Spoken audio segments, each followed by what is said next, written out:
Person tumirik. Ayan si SR1255. Ayan. Kakalasin na. Kakayanin pa doon.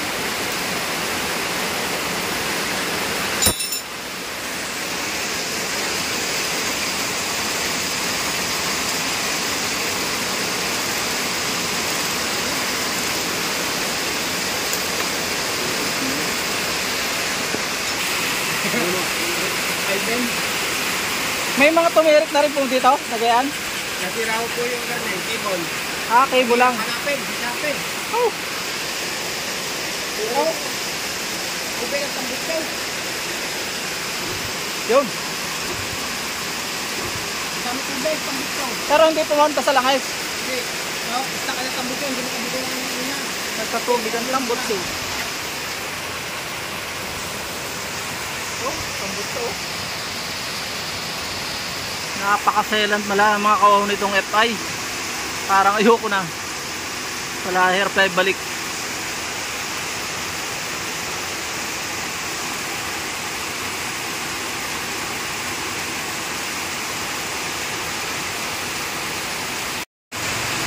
Nari pala'y talo pa ng rose. Gaho-gaho kalalim tinawidan niya. Kalahati po na rin.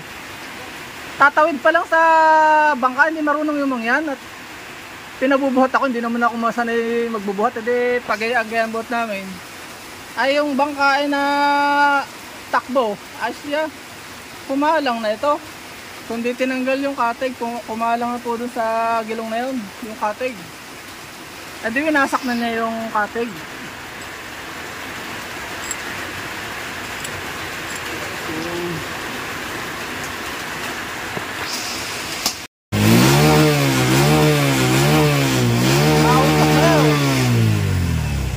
Ano, ba't po kaya nausok? Wala. Tubig lang ako niya. Buti na kaya pa, oh. Buti na kaya pa.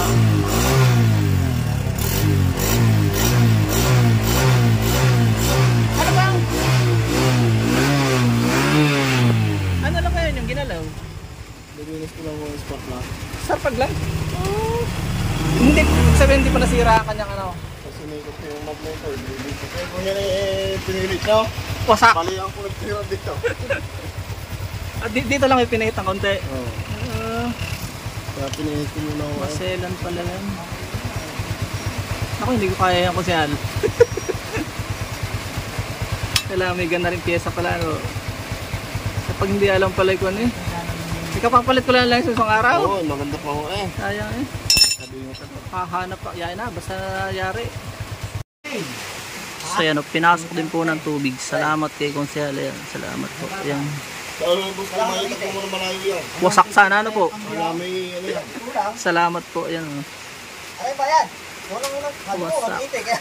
Mabuti kinaya pa. May kinalikot silang siya dito. May natutunan tayo. Napaka-sensitive pala nitong FI. Parang kuwan na yun. Parang kapit gatas Konsehal eh. So ayan, pauwi na po muli ang inyong lingkod. Ano po, ikwento ko lang muli ang nangyari. Medyo nahirapan po yung katutubong mangya na buhatin itong aking motor. Kasama ako dahil hindi na rin naman ako marunong at tagilid pa yung pagbuhat ko sa kabila. So ang nangyari, hindi namin naitawid.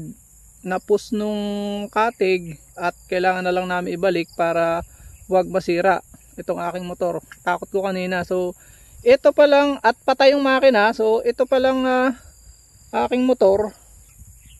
Ang weakness pala nito ay kailangan pag natakbo sa baha, okay lang sa baha, basta wag mong papatayin. Pag namatay siya, natawid mo sa baha ng patay, ayun, dun ma-sensitive ang FI. So lesson learned. Hindi naman ako nagsisisi na masyado dahil nga biyaya ito ng Panginoon. Pwede naman bumili ulit ng panibago kung talagang kailangan palitan. Pero para sa mga bibili pa dyan ng FI, mag-isip po kayo at binibigyan ko lang kayo ng idea na kapag ginamit niyo siya sa baha, huwag niyo siyang papatayin. Talagang pag pinasok siya ng parang init-lamig, ganun. So nakita niyo siguro sa video na change oil, wala siya, hindi siya pinasok ng tubig. Tumulo pero hindi na said. So nung magawa, pinumandar, may kinalikot lang siya. At nilinis yung spark plug, do sa may cambio may kinalikot din siya. Pagkaandar, hinapit niya, umusok, wala lang daw yon. Pero after nung umusok, tiningnan uli ang oil, puting-puti. So kailangan na i-change oil. For safety, pagka nangyari po ito sa inyo mga kawaw, i-change oil nyo na at linisan ng krudo. Kung maaari, i-change oil nyo pa ulit para wag masira ang ating makina. So yun lang, maraming salamat.